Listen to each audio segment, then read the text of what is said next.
राजनीति है। सभी क्या कारण रहा जो वसुंधरा को पीछे धकेल कर मोदी के चेहरे पर चुनाव लड़ रही है राजस्थान में बीजेपी?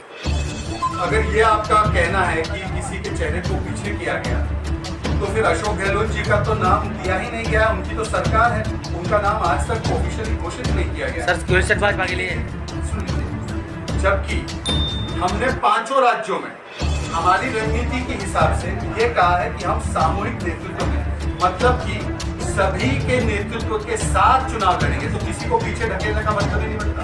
दूसरी बात, वसुंधरा जी हमारी पार्टी की राष्ट्रीय उपाध्यक्ष है। हमारी पार्टी की राष्ट्रीय उपाध्यक्ष होना ये पीछे ढकेलने वाली बात है। इसीलिए आज हमने तो राजस्थान में बीजेपी बगावत की लहर रोकने में नाकाम रही है, पार्टी में बगावत खुलकर सामने आई है। देखिए, मुझे लगता है कि आज जिस प्रकार से कांग्रेस पार्टी के अंदर सरफुटबल पोस्टर से भी और कैंपेनिंग से भी गायब है। शीर्ष नेतृत्व में उनके माने जाते राहुल गांधी, वो तो आने को तैयार नहीं।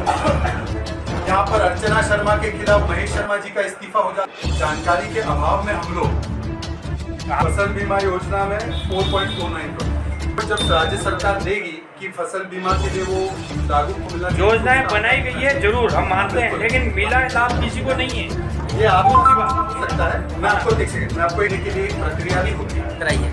मैंने तो आपको बताया कि आज राजस्थान में हमारा विजन है कि राजस्थान को किस प्रकार से निवेश के स्तर पर आगे लाना है। पर क्या निवेश तब हो सकता है जब यहाँ पर दिन दहाड़े लोगों के गले कटे? क्या यहाँ पर निवेश हो सकता है जब महिलाओं की सुरक्षा सुनिश्चित ना हो? क्या यहाँ पर निवेश हो सकता है जब आए दिन यहाँ पर दंगे हो जाए और दंगाइयों को संरक्षण मिले? क्या यहाँ पर निवेश हो सकता है जब युवा जो है उसके मनोबल पर लगातार चोट हो, पेपर लीक हो और उसके साथ धोखा हो और उसको केवल राजस्थान को नंबर 1 टूरिज्म में बनाना है, राजस्थान को नंबर 1 निवेश में बनाना है, राजस्थान को नंबर 1 आर्थिक प्रगति में बनाना है। और ये हमने अन्य राज्यों में भी किया है। कानून व्यवस्था का उदाहरण देखना है तो उत्तर प्रदेश में जिस प्रकार से कट्टरपंथी हो या जिस प्रकार से आपराधिक तत्व हो, उनके ऊपर कानूनी कार्रवाई, कठोरतम कार्रवाई होती है, वो मॉडल हमने करके दिखाया है। और ऐसी ही मॉडल को लागू करने का काम राजस्थान में भी बड़ा आवश्यक है। पिछली बार आपकी सरकार दी, आप नहीं कर पाई, क्या कारण? चलिए, किसी को गिरफ्तार नहीं कर पाई, क्या चुनावी एजेंडा थे? अरे सर, चुनावी एजेंडा था क्या? किसी को गिरफ्तार नहीं कर पाई? 2 मिनट सर, एक बार ईडी बोल जाओ।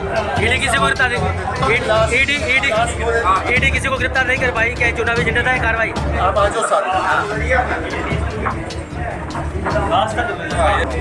सबसे पहले तो क्या, क्योंकि चुनाव है तो क्या कोई केंद्रीय जांच एजेंसी अपना काम करना बंद कर दे? ऐसे तो इस देश में हर 2 महीने से चुनाव होते हैं। तो जो भी चुनावी टाइमिंग को लेकर इतने सवाल उठा रहे हैं, मेरा उनसे ये निवेदन है कि आप तुरंत प्रभाव से एक देश एक चुनाव के लिए स्वीकार्यता दे दीजिए, ताकि इस देश में अगर एक ही चुनाव होगा 5 साल में, तो बाकी के 4.5 साल कार्रवाई की जा सकती है, चाहे वो विकास की कार्रवाई हो या चाहे वो एजेंसियों को भ्रष्टाचार के खिलाफ कार्रवाई करनी हो।